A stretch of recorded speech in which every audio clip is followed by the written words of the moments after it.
ಎಲ್ರಿಗೂ ನಮಸ್ಕಾರ ಸ್ನೇಹಿತರೆ, ನನ್ನ ಹೆಸರು ಲೋಕೇಶ್.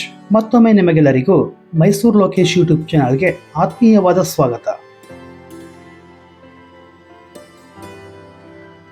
ನನ್ನ ಈ ಚಾನಲ್ನಲ್ಲಿ ಪ್ರತಿಯೊಂದು ಸಂಚಿಕೆಯಲ್ಲೂ ಸುಂದರವಾದ ಪ್ರವಾಸ ಸ್ಥಳಗಳು, ಇತಿಹಾಸ ಇರುವಂಥ ದೇವಾಲಯಗಳು, ಅದ್ಭುತ ನೈಸರ್ಗಿಕ ಸೌಂದರ್ಯ ತಾಣಗಳು, ಸ್ಥಳೀಯ ಸಂಸ್ಕೃತಿ, ಮನಮೋಹಕ ರೋಚಕ ಪ್ರಯಾಣ ಹಾಗೂ ಹೃದಯ ಸ್ಪರ್ಶಿಸುವ ಅನುಭವಗಳನ್ನ ನಿಮ್ಮೊಂದಿಗೆ ಹಂಚಿಕೊಳ್ಳುವ ಪ್ರಯತ್ನ ನನ್ನದು. ಹಾಗಾಗಿ ನನ್ನ ಚಾನಲ್ಗೆ ಸಬ್ಸ್ಕ್ರೈಬ್ ಮಾಡಿ, ಪಕ್ಕ ಕಾಣೋ ಬೆಲ್ ಬಟನ್ನ ಆಲ್ಗೆ ಸೆಲೆಕ್ಟ್ ಮಾಡಿ. ಪ್ರತಿಯೊಂದು ವಿಡಿಯೋಗೂ ನಿಮ್ಮ ಮೆಚ್ಚುಗೆಯ ಜೊತೆ ನಿಮ್ಮ ಅಭಿಪ್ರಾಯನ ನೀಡೋದ್ರ ಮೂಲಕ ನಿಮ್ಮ ಕುಟುಂಬ ಸದಸ್ಯರು ಹಾಗೂ ಸ್ನೇಹಿತರಿಗೆ ವಿಡಿಯೋಗಳನ್ನ ಹಂಚಿಕೊಳ್ಳಿ. ಪ್ರಯಾಣ ನನ್ನ ಹಾದಿ, ಅನುಭವ ನಿಮ್ಮೊಂದಿಗೆ. ಮುಂದೆ ಸಿಗ್ತೀನಿ ಬಹಳಷ್ಟು ಅದ್ಭುತವಾದ ಸ್ಥಳಗಳ ಪರಿಚಯದೊಂದಿಗೆ. ಅಲ್ಲಿಯವರೆಗೂ ನಿಮ್ಮ ಪ್ರೀತಿಯ ಮೈಸೂರು ಲೋಕೇಶ್.